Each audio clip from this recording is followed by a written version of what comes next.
Senado aprovou esta semana, foi agora terça-feira passada, a proposta de emenda à Constituição que viabiliza o pagamento do piso da enfermagem. A proposta segue agora para a sanção ou veto presidencial. O texto de autoria original do deputado André Figueiredo, que é do PDT por Ceará, foi aprovado na semana passada pela Câmara antes de chegar agora ao Senado, que também referendou a decisão da Câmara. O objetivo é direcionar recursos do superávit financeiro de fundos públicos e do Fundo Social para financiar o piso da enfermagem no setor público, bem como entidades filantrópicas e de prestadores de serviços com um mínimo de 60% de atendimentos para pacientes do Sistema Único de Saúde, o SUS. Quem comemorou a decisão foi a deputada federal Alice Portugal, do PCdoB pela Bahia, nossa convidada. É com ela que a gente conversa agora. Um prazer tê-la aqui conosco. Seja bem-vinda. Bom dia, deputada. Muito bom dia. É um prazer enorme estar falando com vocês e sobre um tema da maior importância, porque nós sabemos que os profissionais da enfermagem são aqueles que estão no dia a dia nos serviços de saúde, públicos, privados, filantrópicos, e, infelizmente, foram os que mais deram as suas vidas durante a pandemia. Então, nós tivemos em torno de 1.000 servidores da saúde em todo o Brasil que perderam a vida para o novo coronavírus. Pois é, está dependendo ainda da sanção presidencial. Aliás, qual a sua expectativa em relação a isso? Deve ser uma sanção, não? Não, a emenda constitucional não tem sanção. É uma promulgação. Ah, é verdade, é verdade. É uma promulgação. E ela se dará agora, às 10 horas. Então, eu permaneci em Brasília, quase todos os deputados já foram embora.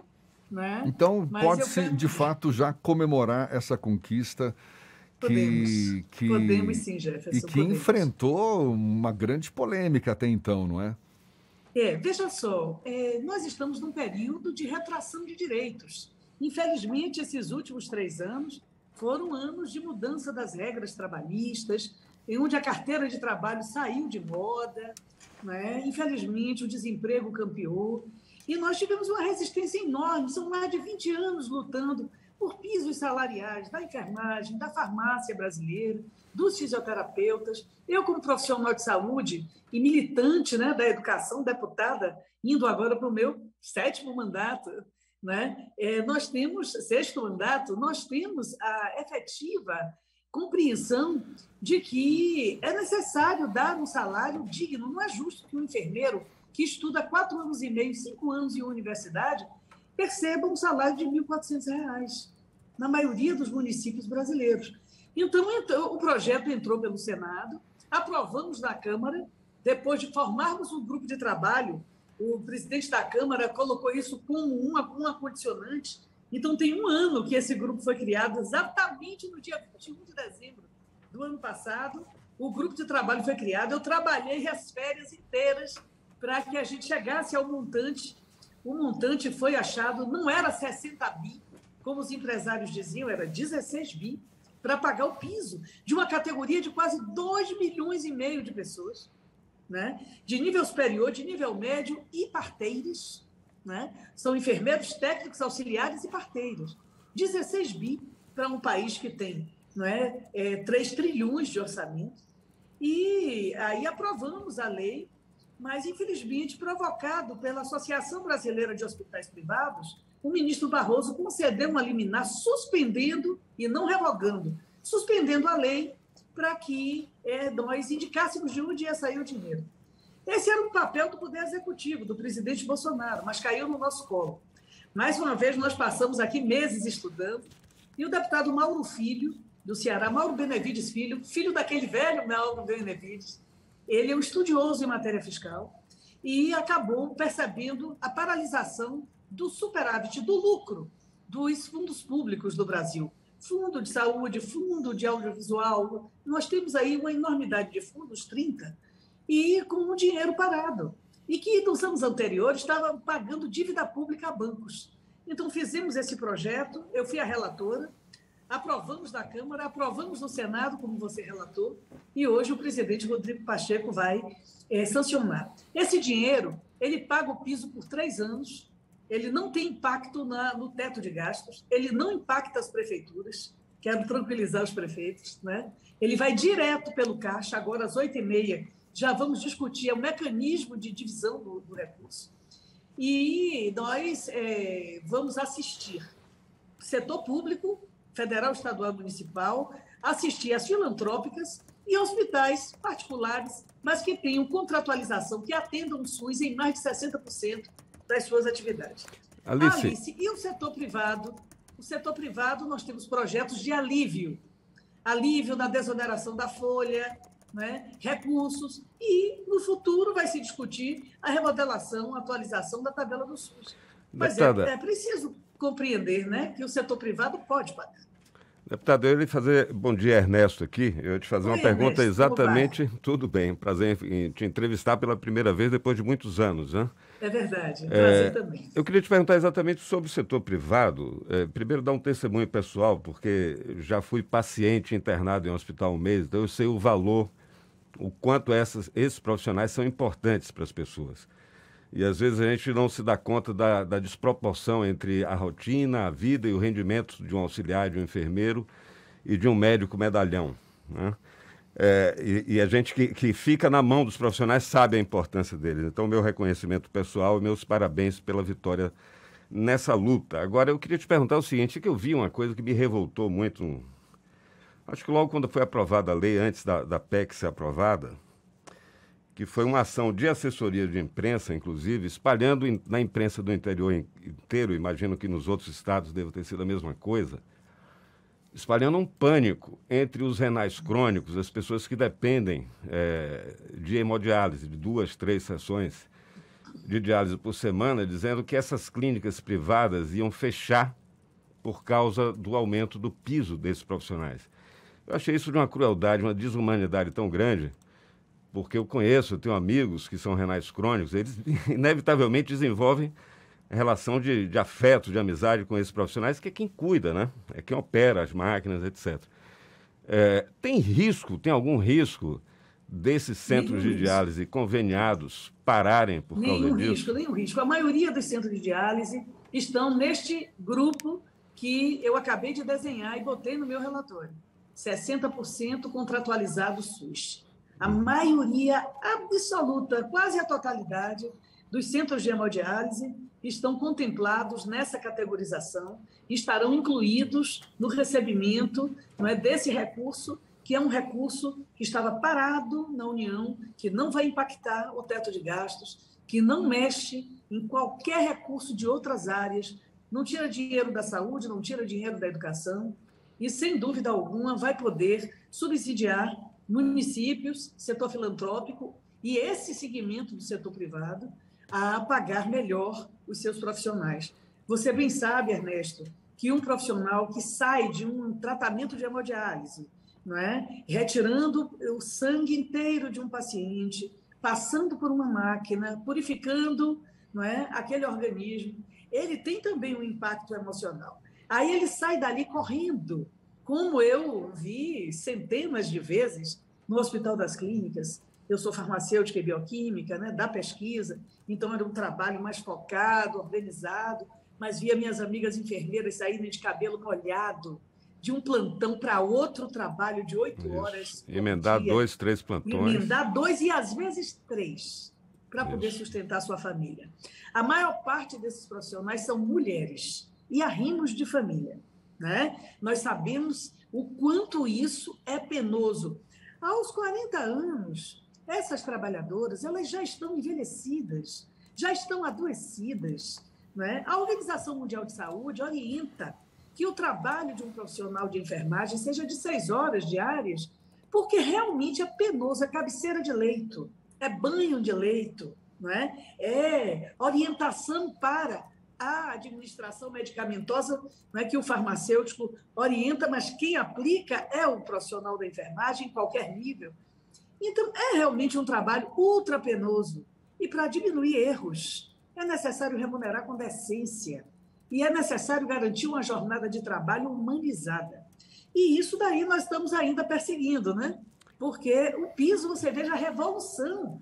Eu tenho 1 ano, eu sou uma parlamentar ativa, que trabalhei no piso do professor, sou uma das autoras, dos agentes comunitários de saúde, sou multilutas, né? Dessa geração multilutas, que você bem conhece. Deputada. E, objetivamente, o trabalho que tem dado é violento, porque, infelizmente, há um setor, não é o empresariado todo, há um setor que não incorpora a necessidade de valorizar o material humano que tem para oferir seus lucros. Mas esse setor ostenta muito nas redes sociais, nas colunas sociais. Não parecem ser empresários em dificuldade para pagar um piso justo. Não. Se você for a São Paulo, então, e você encontrar os dirigentes desse segmento, dos grandes hospitais brasileiros, você vai ver que é realmente uma elite muito abonada e que os hospitais de grande porte, que são os que não querem pagar o piso, eles têm toda a condição de pagar o piso. Né? Quem não pode é a Santa Casa. Né? Quem não pode é o Hospital Municipal. É a Irmã Dulce. É a Irmã Dulce. Deputado, então, esses é que nós estamos socorrendo no primeiro momento. Eu queria insistir nesse ponto, ou seja, a garantia de que vai haver recursos para a manutenção desse piso da enfermagem aprovado pelo Congresso agora. Como a senhora bem lembrou, o ministro Luiz Roberto Barroso, né, tinha tomado uma decisão liminar suspendendo esse piso para a enfermagem, dizendo que, poxa, precisava saber de onde que viriam esses recursos. Agora foi definido que vai ser a partir do superávit financeiro dos fundos públicos e do Fundo Social. Mas qual é a garantia de que esses recursos de fato vão ser repassados? Porque a gente vê outras categorias profissionais, outras categorias do funcionalismo público em situações semelhantes. Ganham um determinado aumento no salário, mas com base em recursos federais, mas que não são repassados. A gente vivenciou agora essa situação com os agentes municipais de endemias, né, de saúde daqui do município, que chegaram a acampar na frente da prefeitura porque não tinham esses recursos repassados. Qual é a garantia que, de fato, isso vai acontecer? Bom, primeiro, sobre os agentes de combate às endemias e agentes comunitários de saúde, eu quero dizer que nós não temos 50 municípios nessa situação de Salvador. É uma vergonha, porque é uma decisão que está acostada na Constituição. Os agentes comunitários de saúde, além do piso salarial nacional, nós colocamos no texto o direito à aposentadoria e a garantia do reajuste anual. Então, a maioria dos municípios é dinheiro fundo a fundo. Então, isso que a Prefeitura de Salvador está fazendo é sequestro. Isso é confisco. E vai pagar por isso. Está na justiça e vai pagar por isso. Então, quero lhe dizer que essa situação daí é completamente atípica. Chega aí nos outros municípios próximos e você verá que está sendo pago em festa.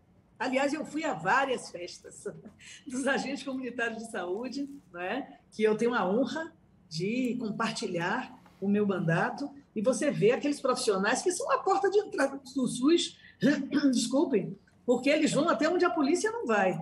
Né? Eles descem as pirameiras, eles vão pesar uma criança desnutrida, eles vão verificar se o idoso ou hipertenso está sendo assistido, medicado com a dieta certa. O agente comunitário é um membro da comunidade treinado para levar a medicina preventiva. É o portal do SUS, é o Exército Civil do SUS. O que está sendo feito em Salvador pela Prefeitura é um crime. Mas é o tipo da situação que pode eventualmente ocorrer pode. Isso de aí novo, é o então. seguinte, essa é a exceção. Eu quero lhe dizer que, infelizmente, foi na nossa capital que a exceção se deu. Isso não é a regra. Os agentes estão recebendo na maioria dos municípios, na maioria esmagadora dos municípios. E no caso da enfermagem, será a mesma coisa. É PEC. PEC é o quê? É emenda constitucional. Então, não é uma brincadeira. A Constituição vale ou não vale? Não é? Você viu agora que o ministro Barroso, o ministro Alexandre de Moraes, teve que ser duro para honrar a Constituição, não é? No processo eleitoral. E, nesse momento, nós vamos exigir que a Constituição seja cumprida, como estamos exigindo na lei dos agentes e agora na da enfermagem. Não é? No caso do setor privado, os sindicatos eles terão que valer, não é, da negociação coletiva, porque eles são regularizados no caso da enfermagem, né, que não é o segmento que não for do setor público, filantrópico ou dos privados com 60% SUS. Os sindicatos vão ter que entrar imediatamente. Os sindicatos enfermeiros do Estado da Bahia, Eu quero aqui dar o meu testemunho, a enfermeira Alexandra, não é? A enfermeira e outras, não é? Para não cometer gafes, são de uma prestimosidade e competência gigante. Então, vão ter os mecanismos jurídicos de garantir o cumprimento da PEC, da emenda constitucional. Eu repito, não é uma lei ordinária. Vai estar na Constituição a partir das 10 horas da manhã de hoje. Então, senhores empresários, eu rogo, não é, que cumpram a Constituição, que paguem o piso. Né? Se estiverem com a sua planilha complicada, negociem com os seus trabalhadores, façam uma planilha de tempo para a ascensão ao piso. Tudo é possível. Os trabalhadores jamais se negam a negociar. O que não pode é ser ignorado nos seus direitos. Então, o setor privado, não filantrópico, né, com fins lucrativos, esse recurso não pode ser repassado, porque é dinheiro público. Entendeu, tá Jefferson? Tá bom. Vamos torcer para que a coisa flua conforme está ali previsto. Agora, você pode pegar o testemunho da maioria dos municípios baianos, você tem alguns que não estão sendo cumpridos. Não é? Outro dia entrei em uma discussão terrível com o prefeito do Sudoeste baiano. Então, você tem aí salpicado 10 municípios que não pagam, não repassam, porque o dinheiro não é deles.